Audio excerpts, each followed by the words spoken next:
পদ্মা সেতুর উপর দিয়ে ঢাকা থেকে যশোর পর্যন্ত রেল লাইন নির্মাণ প্রকল্পে ভয়াবহভাবে লোহা ও অন্যান্য মূল্যবান সরঞ্জাম চুরি হয়ে বিক্রি হচ্ছে বলে অভিযোগ উঠেছে।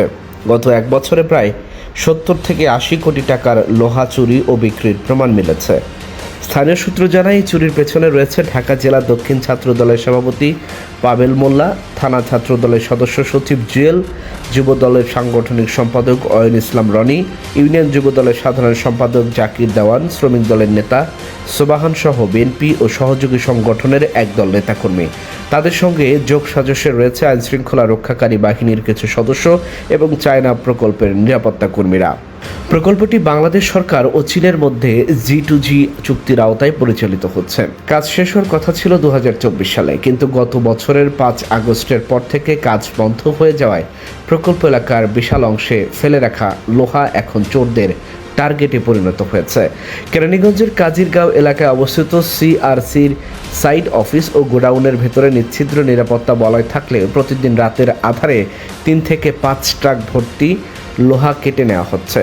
প্রতি ট্রাকে 15 থেকে 20 টন পর্যন্ত লোহা থাকে। শ্রমিকরা গ্যাস কাটার দিয়ে বড় বড় অংশ কেটে টুকরো করে কোন্ডা ইউনিয়ন কাজিরগাঁও এলাকায় জমা করে রাখে। পরে দক্ষিণ কেরানীগঞ্জ থানার কিছু সদস্যের নীরব সমর্থনে ট্রাকগুলো যায় পোস্তাগুলা শ্মশানঘাট চৌধুরী মার্কেটের NS ট্রেডার্সে, যার মালিক নয়ন শেখ ও স্বপন শেখ। নয়ন শেখ স্বীকার করেছেন তিনি পদ্মা সেতু রেলওয়ের লোহা প্রতি কেজি 55 থেকে 60 টাকা দরে কিনে থাকেন। তার দেওয়া তথ্য মতে প্রতিদিন অন্তত 3 ট্রাক লোহা বিক্রি হয়, যার আর্থিক মূল্য প্রতি মাসে প্রায় 6 থেকে 7 কোটি টাকা। ফলে এক বছরে 70 থেকে 80 কোটি টাকা লোহা চুরি ও বিক্রির ঘটনা ঘটেছে বলে জানা গেছে। চুরির পুরো প্রক্রিয়া পরিচালনা করেছে কাজিরগাঁওয়ের লিটন ও সজীব। তাদের সহযোগী হিসেবে আছে ফরিদ দেওয়ান, ফয়সাল, রিয়াদ, রানা, আশিক, ব্রাহ্মণগাঁয়ের সজীব ও জিয়ল সহ অনেকেই। স্থানীয়দের অভিযোগ, এই চুরির টাকা ভাগ রাজনৈতিক নেতাদের পাশাপাশি পুলিশের কিছু সদস্য পান। দক্ষিণ কেরানীগঞ্জ থানার ওসি সৈয়দ আক্তার হোসেন বলেন, তিনি 3 মাস আগে থানায় যোগ দিয়েছেন। যোগদানের পর থেকেই বিষয়টি তার নজরে আসে।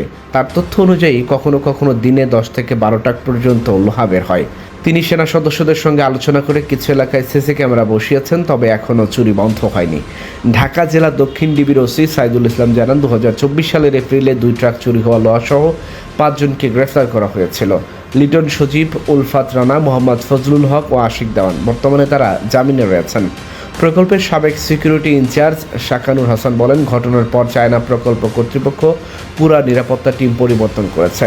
বর্তমানে দায়িত্বে আছেন নাজবুল হুদা খান, যিনি জানিয়েছেন ঢাকা জেলা দক্ষিণ ছাত্রদলের সভাপতি পাবেল মোল্লা সহ স্থানীয় বিএনপি ও অঙ্গ সংগঠনের প্রায় 25 থেকে 30 জন নেতাকর্মী সরাসরি এই চুরিতে জড়িত। তিনি আরও জানান, নিয়মিতভাবে অজ্ঞাত ফোনে প্রাণনাশের হুমকি পাচ্ছেন, কিন্তু গরিব মানুষ হওয়ায় এবং চাকরি হারানোর ভয়ে তিনি মুখ বন্ধ রাখতে বাধ্য। স্থানীয়দের ভাষায় কেরানীগঞ্জে এমন কোনো অপরাধ নেই যেখানে পাবেল মোল্লার সংশ্লিষ্টতা নেই। ফলে প্রশ্ন উঠেছে, দেশের অন্যতম বড় রেলওয়ে প্রকল্পের কোটি কোটি টাকার সম্পদ এভাবে পাচার হলেও কেন এখনও বড় কোনো ব্যবস্থা নেওয়া হচ্ছে না?